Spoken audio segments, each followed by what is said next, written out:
Merci de votre fidélité. Comme chaque soir, on se retrouve à 19h pour la première édition d'information de la soirée sur Al-Oula. Nous vous proposons à présent les principaux titres.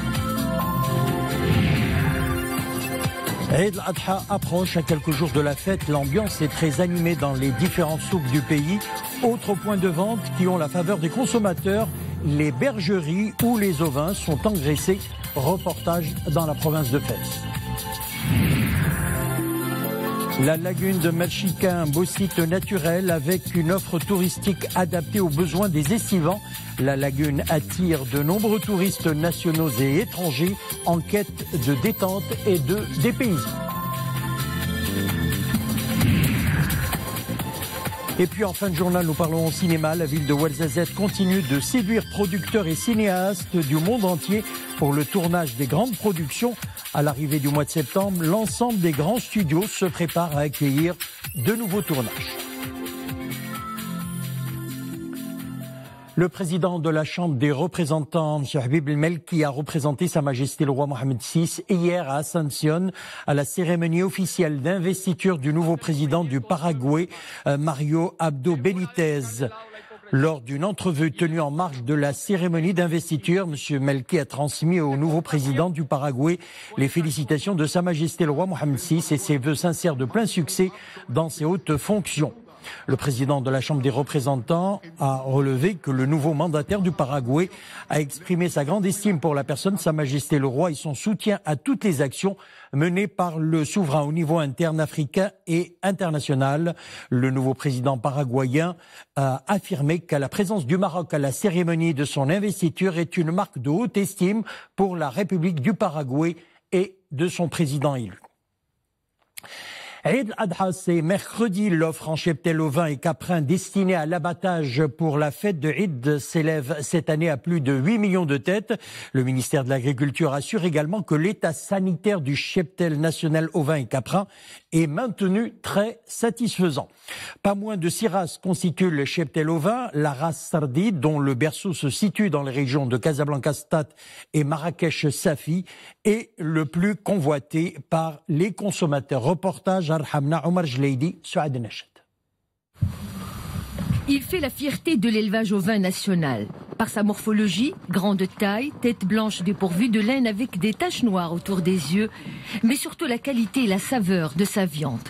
Rustique et bien adapté au parcours pauvre, le sardi est très apprécié par les consommateurs et les éleveurs. Un des berceaux de sa production, la région de Rhamna, où le sardi est l'objet de tous les égards. La saison a été faste, pluie abondante, pâturage généreux. Nous utilisons également l'orge et la luzerne pour nourrir le cheptel, une nourriture à base de produits bio. Le contrôle de la qualité du mouton sardi est permanent. L'association l'effectue tous les 10 à 15 jours. C'est très important. La fête du sacrifice du mouton est une période faste pour les producteurs de sardi. Ils mettent les bouchées doubles pour approvisionner le marché national et répondre à la demande des consommateurs à travers tout le Maroc. Je m'apprête à décharger ma cargaison à Tanger, ensuite à Casablanca. La race pure sardi est fortement demandée par les consommateurs, particulièrement en cette période de fête de Eid el-Kbir.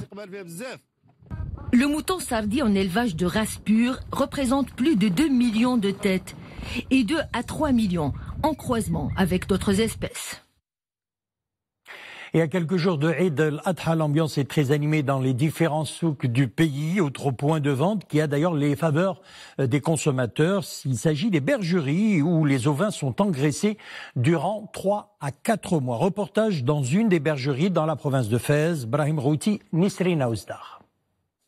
Cette bergerie ne désemplit pas.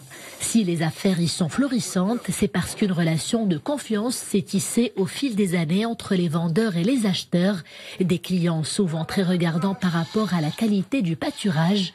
Ici, l'offre est abondante et répond à leurs besoins. Il y en a en plus pour tous les budgets. Nous choisissons cet endroit car nous connaissons les vendeurs. Nous savons pertinemment que le bétail destiné à la vente a été engraissé uniquement aux herbes naturelles. Franchement, nous préférons les bergeries au marché car nous y faisons de bons achats. Nous faisons entièrement confiance aux éleveurs.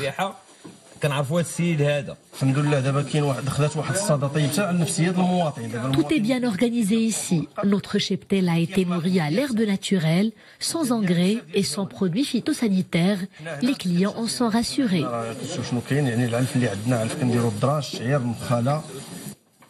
Pour rassurer justement les consommateurs et garantir le bon déroulement de la fête du sacrifice, le ministère de tutelle a lancé plusieurs mesures. Les associations de protection des consommateurs invitent quant à elles les Marocains à optimiser les conditions sanitaires du rituel de Eid al-Adha. Nous ne le dirons jamais assez, les temps ont changé. Il faut que les Marocains en finissent avec certaines habitudes, comme par exemple ne mettre la viande dans le réfrigérateur que le lendemain. Avec cette canicule, cela peut s'avérer dangereux et altérer la viande. Cette année, l'offre en cheptel ovins et caprins destinée à l'abattage pour Eid al-Adha s'élève à plus de 8 millions de têtes. Elle couvrira largement la demande. Et puis sachez que l'ONCF met en place un plan de transport spécial Eid. Ce plan opérationnel du vendredi 17 au dimanche 26 août vise à assurer le déplacement des clients de l'ONCF dans les meilleures conditions de confort et de sécurité. C'est ce qu'indique l'Office dans un communiqué. Le plan consiste en l'augmentation du nombre de trains sur les principaux axes du réseau ferroviaire: Casablanca, Rabat, Fès, Marrakech, Tanger, Oujda et Nador. Et puis l'Office met à la disposition des voyageurs un service d'information, une assistance 24 heures sur 24 et 7 jours sur 7, dont le centre de relations clients au 22 55, les sites web www.oncf.ma et www.oncf.voyage.ma. Il y a également l'application mobile ONCF Trafic pour s'informer en temps réel de la situation du trafic. Sachez également que la Société nationale des autoroutes a recommandé à ses clients usagers d'organiser au préalable leur voyage à l'occasion de Eid al-Adha. Dans un communiqué, l'ADM informe que l'ensemble du réseau autoroutier connaîtra un trafic important le vendredi 17 août entre 15h et 22h, ainsi que les jeudis 23 août et dimanche 26 août qui coïncideront avec les jours de retour des vacances de l'Eid entre 16h et 22h. L'ADM invite les usagers à télécharger l'application ADM Trafic pour se renseigner sur l'état du trafic et adopter pour le choix du tag Jawez pour un passage plus fluide au niveau des gares en toute sécurité et confort.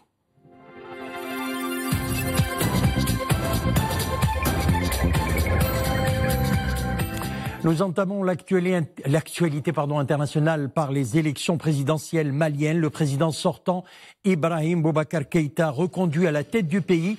Il a recueilli 67,17% des voix contre 32,83% pour l'opposant Soumaïla Cissé, ancien ministre des Finances. À 73 ans, Ibrahim Boubacar Keïta partait favori après avoir viré largement en tête au premier tour. Pour son second mandat qui débutera le 4 septembre, il aura la lourde tâche de relancer l'accord de paix conclu en 2015 avec l'ex-rébellion à dominante Touareg. Nouvelle attaque en Afghanistan. 2 assaillants ont tenté de prendre d'assaut une base et un centre de formation des services de renseignement à Kaboul. Les insurgés ont utilisé des lance-roquettes et des armes automatiques. L'attaque a duré près de 7 heures. Les 2 assaillants ont été abattus par les forces spéciales afghanes, appuyées par les conseillers militaires de la force de l'OTAN. L'attaque n'a pas encore été revendiquée. Les sites militaires et de renseignement à Kaboul sont régulièrement ciblés par les insurgés.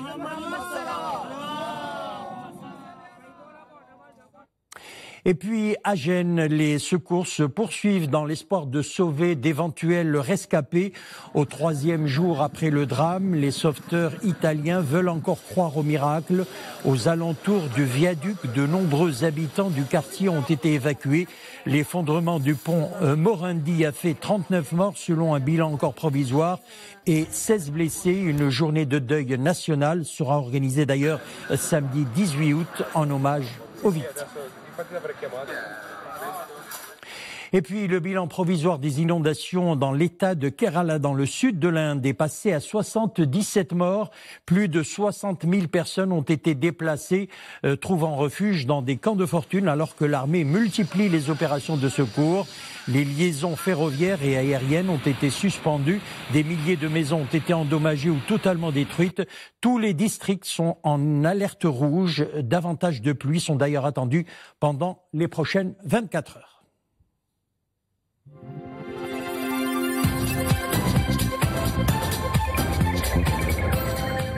Retour chez nous, on va parler de la lagune de Mrshika, un beau site naturel avec une offre touristique adaptée aux besoins des estivants. Sur 24 km de long et 7 km et demi de large, la lagune attire de nombreux touristes nationaux et étrangers en quête de détente et de dépaysement. Le reportage est signé Rachid Latiabi sur un commentaire de Nisserina Ouzdar.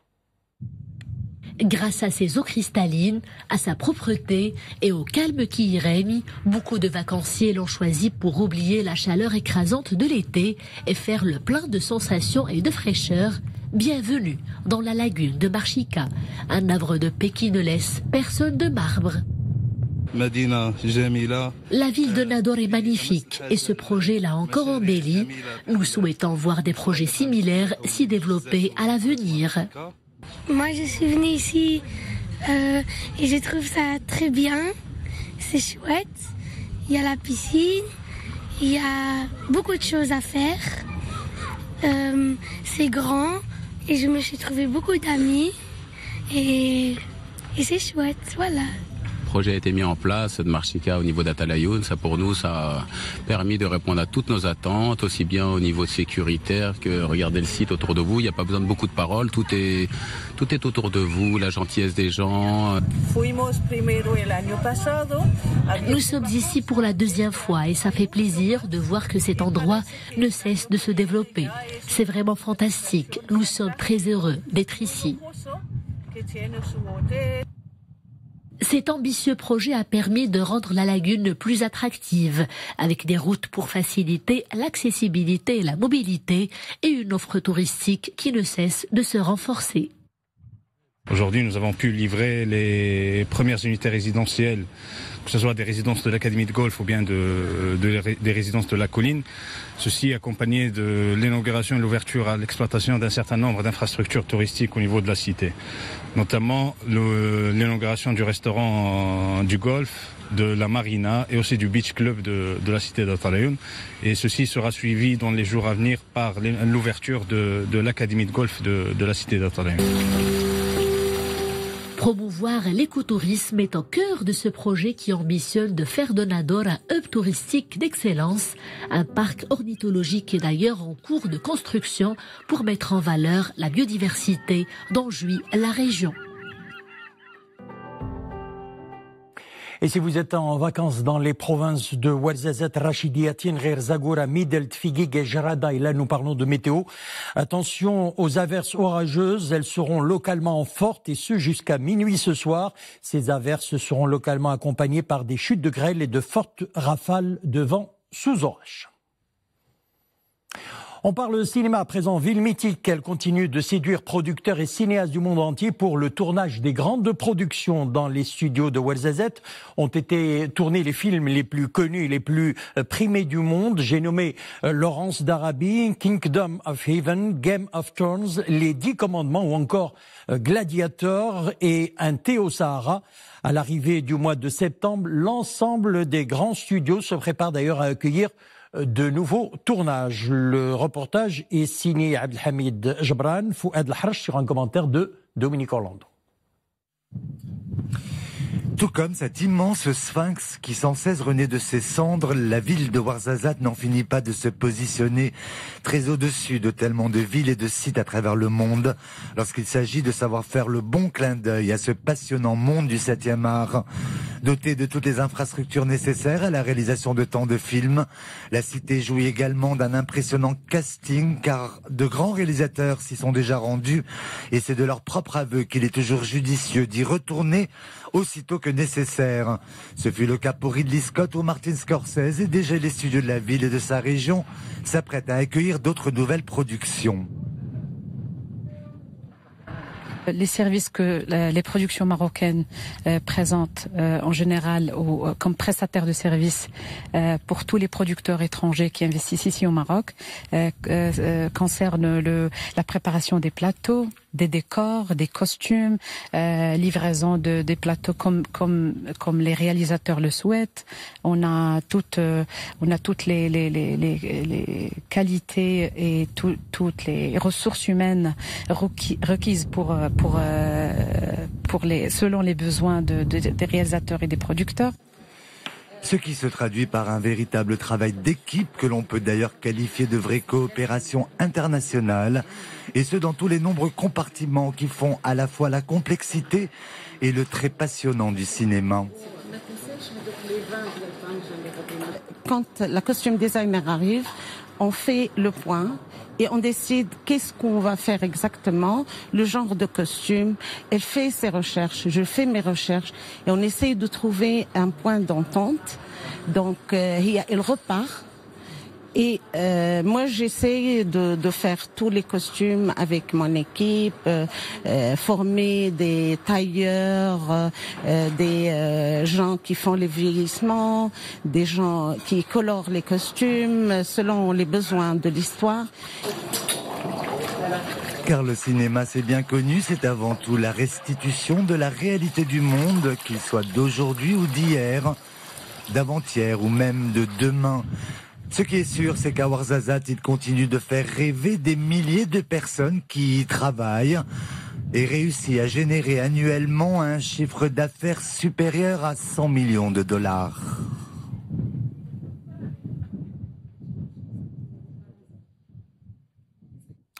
Le monde pleure aujourd'hui l'une des plus belles voix, la reine de la soul music Aretha Franklin s'est éteinte ce jeudi à l'âge de 76 ans à Détroit suite à une longue maladie. La chanteuse de Respect et Chainfuls a obtenu 18 Grammy Awards et 25 disques d'or tout au long de sa riche carrière entamée en 1956. En 1968, Aretha Franklin chante à l'enterrement de Martin Luther King. En 2005, elle reçoit du président George Bush la médaille de la liberté, la plus haute distinction américaine pour un civil.